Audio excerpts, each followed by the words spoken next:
इतिहासकार गुजरे हुए कल को कैसे समझते हैं? यकीन मानिए, ये सिर्फ किताब पढ़ने जितना आसान तो नहीं है। चलिए इसी को समझते हैं।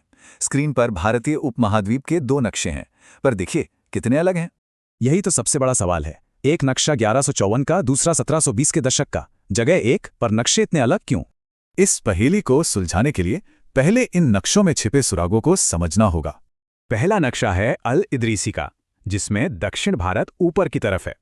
दूसरा नक्शा कुछ जाना पहचाना सा लगता है ना? तो बात साफ है, नक्शे बनाने का विज्ञान यानी कार्टोग्राफी वक्त के साथ काफी बदल गया। लेकिन बात सिर्फ नक्शों की नहीं है। कभी कभी तो शब्दों के मतलब भी समय के साथ पूरी तरह बदल जाते हैं। जैसे हिंदुस्तान शब्द को ही ले लीजिए। आज हम इसे भारत समझते हैं, पर पहले इसका मतलब कुछ और ही था। 13वीं सदी में ये सिर्फ दिल्ली सल्तनत का एक इलाका था। 16वीं सदी तक ये एक सांस्कृतिक पहचान बन गया, और आज वाला मतलब तो काफी नया है। यहां तक कि विदेशी शब्द का मतलब भी अलग था। ये किसी दूसरे देश का नहीं, बल्कि गांव या समाज से बाहर का कोई भी अजनबी होता था। तो अगर नक्शे और शब्द इतने पेचीदा हैं, तो लिखित दस्तावेजों का क्या? अरे उनकी तो अपनी ही अलग परेशानियां थी। सोचिए, प्रिंटिंग प्रेस तो था नहीं।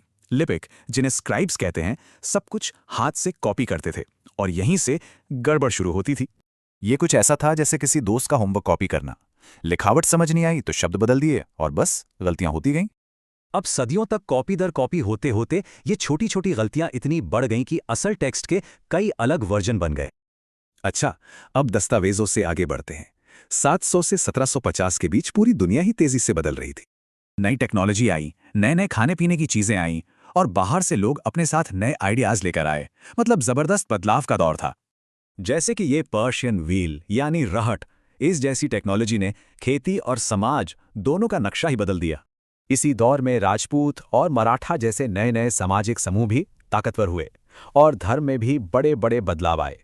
तो सवाल ये उठता है कि जब इतना कुछ बदल रहा था, तो इतिहासकार इसे समझते कैसे हैं? इसका मतलब कैसे निकालते हैं? इसके लिए इतिहासकार इतिहास को अलग अलग दौर या पीरियड्स में बांटते हैं। ये पीरियड्स बड़े सामाजिक और आर्थिक बदलावों पर आधारित होते हैं। इससे एक बात तो साफ है, इतिहास कोई एक बंधी बंधाई कहानी नहीं है। ये तो एक लगातार चलने वाली छानबीन है। तो अंत में बस यही सवाल रह जाता है, अतीत तो तय है, पर उसको समझने का हमारा नजरिया यानी इतिहास हमेशा बदलता रहता है।